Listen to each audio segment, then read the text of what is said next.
Buen día a todos, somos el equipo B1. Les doy la más cordial bienvenida a nuestra videopresentación en la cual abordaremos la NIF 13, valor razonable. Los integrantes del equipo son Wilmer Claudio, Byron Ortiz, Juan Hernández, Mardoqueo Méndez y su servidora Ruth Mejía. Iniciaremos indicando los objetivos de la NIF 13, los cuales se dividen en tres. Como primer punto tenemos que define el valor razonable, establece en una sola NIF un marco para la medición del valor razonable y tres, requiere la información a revelar sobre las mediciones del valor razonable. El alcance de esta NIF se aplicará cuando otra NIF lo requiera o lo permita a través de las mediciones o información a revelar sobre los valores razonables, pero tenemos algunas excepciones. Las transacciones con pagos basados en acciones según la NIF 2, las transacciones de arrendamiento según la NIF 16, mediciones que tengan similitud con valor razonable como el valor neto realizable de la NIF 2, aquella información de activos de plan medidos a valor razonable en base a NIF 19, inversiones en un plan de beneficio por retiro en base a NIF 26 y aquellos activos para los que el importe recuperable es el valor razonable menos los costos de disposición, según la NIF 36. Definición del valor razonable. Esta norma lo define como el precio que sería recibido por vender un activo o pagado por transferir un pasivo en una transacción ordenada entre participantes del mercado en una fecha de medición. Lo importante acá es que el valor razonable se determina en base al mercado y no en un cálculo realizado por la entidad. Para algunos activos o pasivos pueden estar disponibles transacciones observables o información de mercado. Cuando el precio de un activo o pasivo identificado es no observable, una entidad medirá el valor razonable utilizando otras técnicas de valoración. La medición de un activo o pasivo en un valor razonable debe tomar algunas consideraciones como la localización del activo, si hubiera alguna restricción sobre la venta o uso del activo. Para la transacción, se tomará el supuesto de que la transacción se realizará en un mercado principal del activo o pasivo, o bien, si no existiera un mercado principal, esta transacción se realizará en un mercado más ventajoso. Buenos días, compañeros. Continuando con el tema medición para los participantes del mercado, la norma indica que la entidad medirá el valor razonable de un activo o un pasivo utilizando los supuestos que los participantes del mercado utilizarían para fijar el precio del activo o pasivo, suponiendo que los participantes del mercado siempre actúan en su mejor interés económico. Para esto, la entidad deberá identificar las características que distinguen generalmente a los participantes del mercado, considerando los factores específicos para todos los elementos siguientes: el activo pasivo, el mercado principal o el más ventajoso para el activo pasivo, y los participantes del mercado con los que la entidad realizaría una transacción en ese mercado. Medición del precio. El valor razonable es el precio que se recibiría por la venta de un activo o se pagaría por la transferencia de un pasivo en una transacción ordenada en el mercado principal o el más ventajoso en la fecha de la medición en condiciones de mercados presentes. Esto independientemente si ese precio es observable directamente o estimado utilizando otra técnica de valoración. El precio del mercado, ya sea el principal o el más ventajoso utilizado para medir el valor razonable del activo o pasivo, no se ajustará por los costos de transacción, ya que estos son costos específicos de la transacción y pueden diferir dependiendo de la forma en que se realice. Seguimos en la parte de la medición del valor razonable cuando se trata de activos no financieros. Recordemos que los activos no financieros son un tipo de activo que deriva su valor de sus características físicas, es decir, de su capacidad para producir o usarse, por ejemplo, el mobiliario, la maquinaria, equipo de cómputo, entre otros. La norma indica que para la medición del valor razonable de este tipo de activos se tendrá en cuenta la capacidad del participante del mercado para generar beneficios económicos mediante la utilización del activo en su máximo y mejor uso o mediante la venta de este a otro participante del mercado que lo utilizaría también en su máximo y mejor uso. ¿Qué es el máximo y mejor uso? Es el uso de un activo no financiero por participantes del mercado que maximizaría el valor del activo o del grupo de activos y pasivos en el que se utilizaría dicho activo. El máximo y mejor uso de un activo no financiero tendrá en cuenta lo siguiente: que la utilización del activo sea físicamente posible, si su uso legalmente es permisible y si financieramente es factible que produzca rentabilidad derivada de ese uso. El máximo y mejor uso se determinará a partir de la perspectiva de los participantes del mercado, incluso si la entidad pretende un uso distinto. Sin embargo, el uso presente por parte de la entidad de un activo no financiero se presume que es el máximo y mejor, a menos que el mercado u otros factores sugieran que un uso diferente por los participantes del mercado maximizaría el valor del activo. Aplicación de la medición a pasivos e instrumentos de patrimonio propios de una entidad. Una medición a valor razonable supone que un pasivo financiero o no financiero o un instrumento de patrimonio propio de la entidad se transfiere a un participante de mercado en la fecha de la medición. Cuando no haya un mercado observable para fijar el precio de transferencia de un pasivo o instrumento de patrimonio, puede haber un mercado observable para estas partidas si están mantenidas por otras partes como activos, y pues la entidad maximizará el uso de datos de entrada observables relevantes y minimizará el uso de datos de entrada no observables. Medición de pasivos e instrumentos de patrimonio mantenidos por otras partes como activos.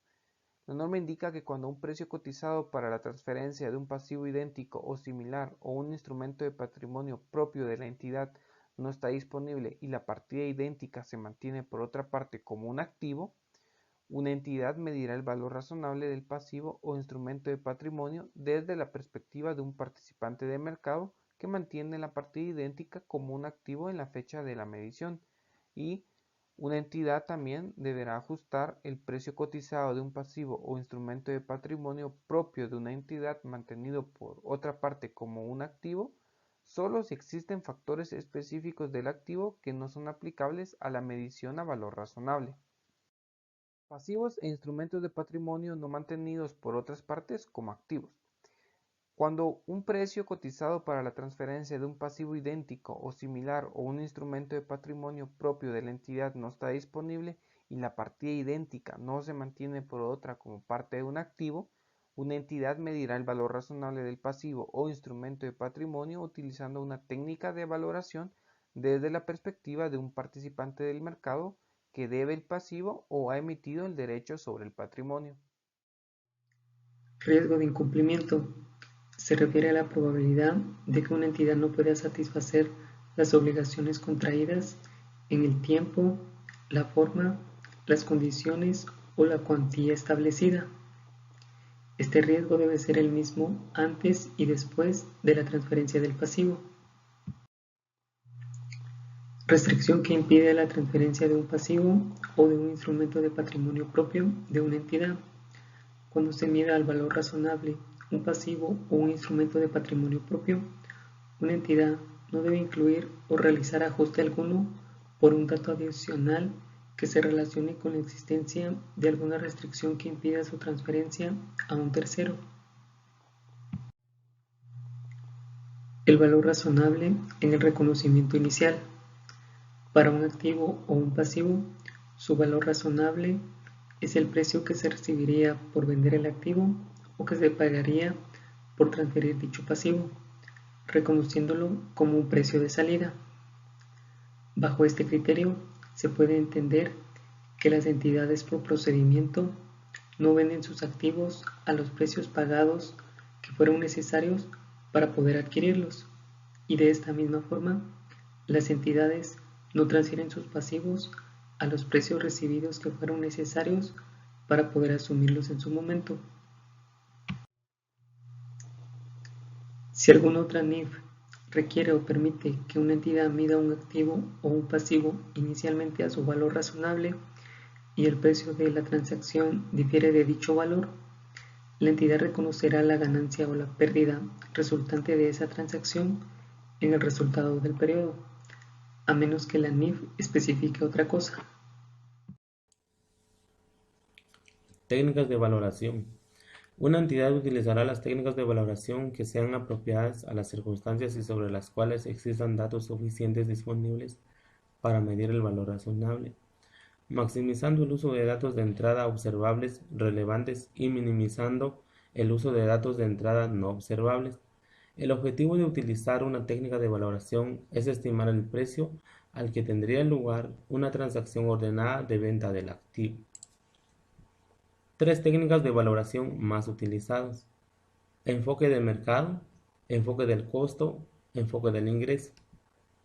Una medición del valor razonable es el punto dentro de ese rango que es el más representativo del valor razonable. Si el precio de transacción es el valor razonable en el reconocimiento inicial y para medir el valor razonable en periodos posteriores, se utilizará una técnica de valoración que utiliza datos de entrada no observables. Principios generales. Las técnicas de valoración utilizadas para medir el valor razonable maximizarán el uso de datos de entrada no observables. Una entidad elegirá datos de entrada que sean congruentes con las características del activo o pasivo que los participantes del mercado tendrían en cuenta en una transacción para el activo o pasivo. Jerarquía del valor razonable. Otorga la mayor prioridad a los precios cotizados en mercados activos para activos o pasivos idénticos y la menor prioridad a los datos de entrada no observables. En algunos casos, los datos de entrada utilizados para medir el valor razonable de un activo o un pasivo pueden clasificarse dentro de diferentes niveles de la jerarquía del valor razonable. Datos de entrada del nivel 1. Son precios cotizados en mercados. Estará disponible para muchos activos y pasivos financieros. Una entidad no realizará un ajuste a un dato de entrada de nivel 1 excepto en las siguientes circunstancias: cuando una entidad mantiene un gran número de activos o pasivos similares, cuando un precio cotizado en un mercado activo no representa el valor razonable de fecha de medición. Buenos días, licenciado. Buenos días, compañeros. Continuando con la exposición, tenemos la jerarquía del valor razonable. Tenemos datos de entrada de nivel 2. Incluyen los siguientes elementos. Número 1. Precios cotizados para activos o pasivos similares en mercado activo. Número 2. Precios cotizados para activos o pasivos idénticos o similares en mercados que no son activos. Número 3. Datos de entrada distintos de los precios cotizados que son observables para el activo o pasivo. Por ejemplo, tasa de interés y curva de rendimiento observables en intervalos cotizados comúnmente. También tenemos las volatilidades implícitas y diferenciales de crédito. Número 4, datos de entrada corroborados por el mercado. Tenemos los datos de entrada de nivel 3. Son datos de entrada no observables para el activo o pasivos. Los datos de entrada no observables se utilizarán para medir el valor razonable en la medida en que esos datos de entrada observables relevantes no estén disponibles, teniendo en cuenta de ese modo situaciones en las que existe poca, si alguna, actividad de mercado para el activo o pasivo en la fecha de la medición.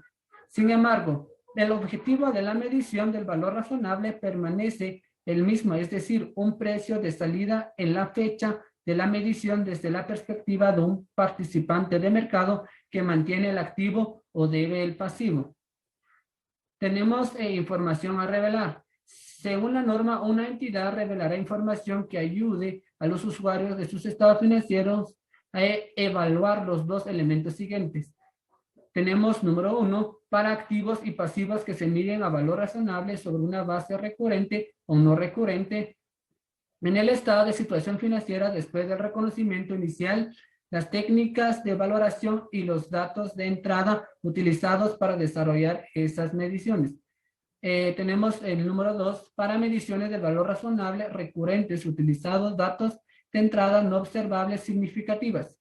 El efecto de las mediciones sobre el resultado del periodo u otro resultado integral para el periodo. Esto ha sido la presentación del grupo B1. Gracias por la atención.